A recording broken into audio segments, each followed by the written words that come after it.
또 간암에 대해서는 다른 암에 비해서 항암 효과가 높은 편입니다. 이럴 경우에는 보통은 간암 환자에서의 종양 표지자로서 알파 페토프로테인이라든지 피부과2 같은 종양 표지자가 있기 때문에 먼저 혈액 검사를 치료 전에 해놓고 한 4주 정도 치료한 후에 다시 이런 종양 표지자를 검사해서 종양 표지자에 임상적으로 의의 있는 하락 혹은 감소가 발견되면 지속적으로 치료했을 경우 좋은 결과를 얻는 경우가 많습니다.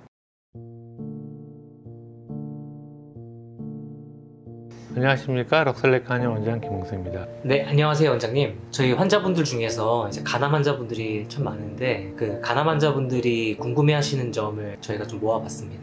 보통 이제 저희 약 로터스라는 저희 천연물 항암제를 가지고 간암 환자들을 이제 치료하시는데 보통 이 대학병원의 치료와의 차이점이 어떤 게 있는지 한번 말씀해 주시면 감사하겠습니다. 먼저 이제 간암에 간략하게 말씀드리면 보통 간암은 선행 요인을 가지고 있습니다. 예를 들면 B형 간염이라든가 C형 간염을 오랫동안 만성 간염을 앓은 경우에 간경화를 거쳐서 간암으로 되는 경우가 대부분이고, 그렇기 때문에 기존에 있던 이미 간 기능이 상당히 악화된 상태, 즉 간경화 상태에서 간암이 생기는 경우가 되게 많습니다. 그래서 간암의 경우에도 다른 고형암과 마찬가지로 조기 발견과 조기 치료가 주가 되겠고요. 만약 수술을 할 수 있는 경우에 간의 기능이 남아있다, 즉 간경화가 심하지 않다면 수술을 고려할 수 있는 것이고요. 간암이 조기에 발견됐다 하더라도 충분한 범위의 간 결제를 했을 경우에 간 부전에 빠질 정도로 간경화가 진행된다면 보통 약물 치료를 하게 되고요. 또 이러한 경우에는 간 부전을 갖다 좀 줄여주기 위해서 수술 대신 색전술을 시행하는 경우도 있습니다. 근데 보통은 다발성으로 간에 암이 생겼다던가 폐라든지 다른 장기로 전이되었을 경우에는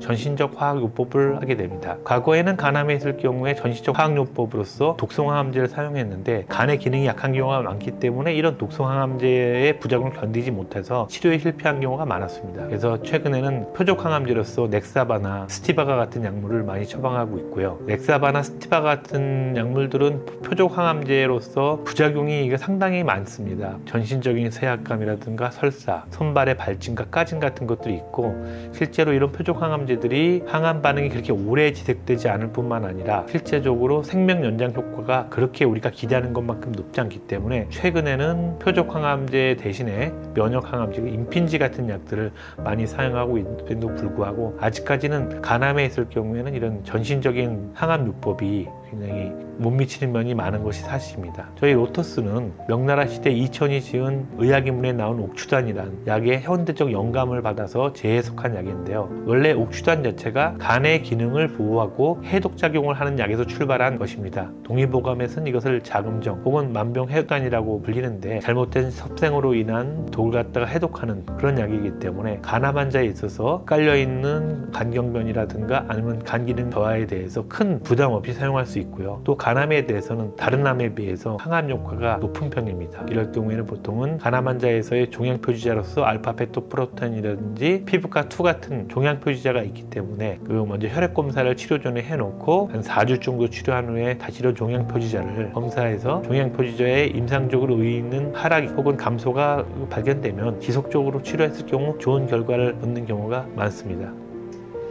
그러면 이제 보통 간암 환자분들이 이제 궁금해하시는 것들이 대학병원에 쓰는 항암제와 같이 병행할 수 있는지 이런 걸 많이 여쭤보시는 건 어떤가요? 간암 환자에 있어서는 저 같은 경우는 이게 복합요법을 별로 사용하지 않는 편입니다. 왜냐하면 간 기능 부전이 많이 있기 때문에 여러 가지 약들을 쓰는 것을 저는 그렇게 좋은 방법이라 생각하진 않지만, 만약에 환자분들이 현재 항암제, 이를테면 스티바가라든지 넥사바 같은 약을 사용해도 불구하고 항암 효과 확실하지 않을 경우에 병용 투여를 원하시는 경우가 있는데, 이때 간 기능 검사를 해보고 그 다음에 약을 갖다가 한 2주 정도 사용한 후에 간 기능에 큰 부담이 없으면 그때 계속 치료를 하는 경우가 많습니다. 제가 말씀드리고 싶은 것은 간암은 이런 전신적인 항암제가 별로 효과가 없는 경우가 많기 때문에 만일에 이런 스티바가 넥사바 혹은 면역항암제를 사용하면서도 불구하고 종양 표지자 계속 상승한다든가 초음파 검사나 CT, MRI 상에서 계속 암의 덩어리가 커지는 경우에는 또 환자한테 부담이 적으면서 항암 효과를 기대할 수 있는 로터스 치료를 한번 권유해보고 싶습니다.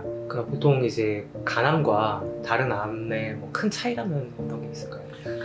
아까도 말씀드렸지만 간암일 경우는 이제 선행 질환이 있다는 것. 이를테면 만성 간염 오랫동안 앓아서 간 기능이 상당히 많이 떨어져 있고 암을 조기 발견 하나나 두 개 있는 병소가 1cm 미만일 경우에 국소 알코올로 뭐 지진다든가 뭐 전기 소작술 같은 걸로 암덩어리를 죽여가지고 이제 암을 치료한 경우도 꽤 되는데요. 그럴 경우에도 기존에 있는 다른 부위에서 암이 자주 재발하기 때문에 뭐 이런 경우에도 예방 목적으로 한번 투여해 볼 수 있고요. 가장 간암의 다른 한 가지 특징적은 간 기능이 전체로 떨어져 있기 때문에 전신적인 치료하기가 굉장히 까다로워합니다. 이렇게 말씀드리고 싶습니다. 네, 알겠습니다. 그러면 간암 환자분들에게 끝으로 하시고 싶은 말씀을 해주세요. 보통 간암 환자일 경우에는 이게 동반된 간경화가 악화된 경우가 많기 때문에 꼭 암의 증상뿐만 아니라 이런 간경화로 인한 또 정맥류라든가 복수, 소화불량, 그다음에 전신세약감 등이 심해서 환자분의 상태가 안 좋은 경우가 많습니다. 이런 경우에 항암 치료를 받음에도 불구하고 이게 암의 축소가 발견되거나 항암 효과가 없을 때는 뭐 컨디션이 허락하는 대로 저희 치료를 빨리 받아보시는 것도 좋은 생각이고요. 저희 로터스가 간암 환자에서 좋은 효과를 보이는 경우가 꽤 되기 때문에 환자분들께서 간암이 이게 많이 진행됐다는 경우에도 희망을 잃지 마시고 저희 병원에서 한번 상담 받아보시는 것을 권유드립니다. 네, 감사합니다.